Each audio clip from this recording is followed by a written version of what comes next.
Alright, so we're checking out the SNT Q25 R27 micro FPV car, and the one I have here is the ready to run kit, and comes with goggles and a controller. Obviously FPV, so you got an FPV camera on this one here. I did a full review on the Q25, I guess the first edition, not too long ago, I think about 4 or 5 months ago. And I will link that video in the video description, so you don't have to, I'm not going to cover every little detail like I did in that video, because the controller is the same and the goggles are the same. They just made some changes to the car, and there's one change to the controller, and I'll talk about that here in this video. So I'm just going to cover the changes, and if you want to know every little detail, I recommend checking out the first video, and you'll also be able to see what the difference is in terms of the first edition car versus this R27 car. Also, they have some different shells for this R27 now. So there's a car, I think there's a Jeep, a few other different shells, but I believe the chassis, the inside part, is the same, and the modifications to the programming of the car should be the same as well for those different styles. But yeah, this is, I think, it's fairly improved over the first edition, and mainly the biggest problem with that one was that it was hard to control. They pretty much fixed that in this version. So they made the car a little bit heavier. It's the same scale, 1 to 100, but it's a little bit heavier. I think about 10 grams heavier. So it doesn't, the front wheel doesn't pop off as easily as before. And you can also reduce the speed of this more than you could on the first edition. So you can, and that was the biggest thing, it was too fast for the size, and so it was hard to control. They still haven't fixed the, they still haven't added the ability to put in steering, I guess, rates. So the steering rate is the same as before. You still have steering trim, but the ability to fine-tune your steering so that you could have a little bit finer tuned control in the turns is still not there. They just have basically, with the ability to slow it down, the fact that you have really wide steering on this isn't as magnified because it isn't going as fast, because you can slow it down and have good control over it. And the biggest change is, of course, the FPV camera. It is now removable, as you can see here. There are some, it's kind of hard to see, there you go, focus, some magnets there and some pins that will power the camera, and then you can remove that if you just want to drive the car around and not have FPV. You have that option. Instead of before, you can either buy the car without FPV or with FPV. And the fact that they made the car itself heavier, the fact that the car is kind of top heavy, isn't as much of a problem as before. Still 25 milliwatts, still same camera, same field of view, same image quality. I would have liked to have seen more power out of the video transmitter, because yeah, you'll see a lot of like flickering and stuff, especially if you're living, or if you use this inside of indoors in a house where you have Wi-Fi, you get a lot of interference. Not much you can do about that. But the car itself is pretty much, I think it works the same. I think a lot of that weight here is this little carbon plate in the bottom. But I think it's pretty much the same.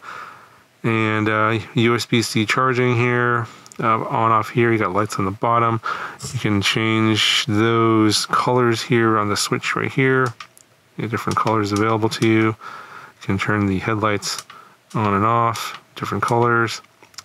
If you turn the steering wheel left, you get a blinker.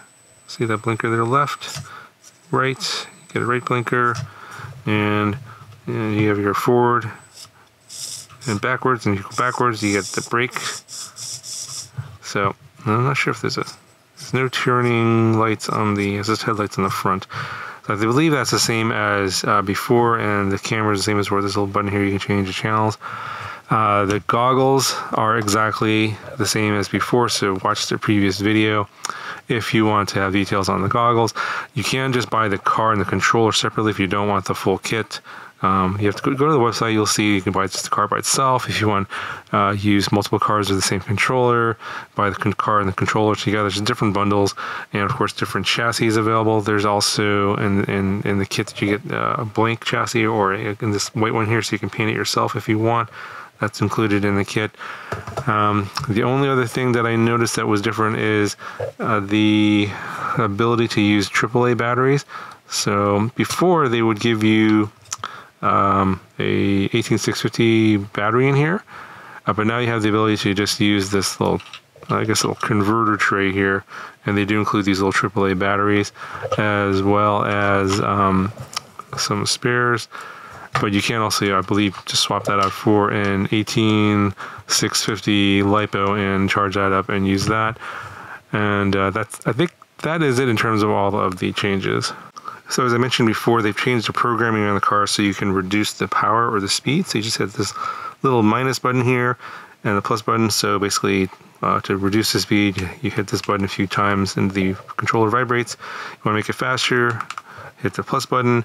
Again, want to remind you that if you do go faster, if you put this on max speed, it is still pretty hard to control because there is no steering rates on this. So rates is how much the steering wheel will turn when you turn the wheel on the controller, and it's a lot. Whereas if you could reduce that rate, you can still turn the wheel a lot, and then the wheel on the car won't turn as much. You don't have the ability to do that. You still can trim the steering. Of course, this is the steering trim here, left and right. So obviously, if you want the car to go straight, you'll need to trim the steering.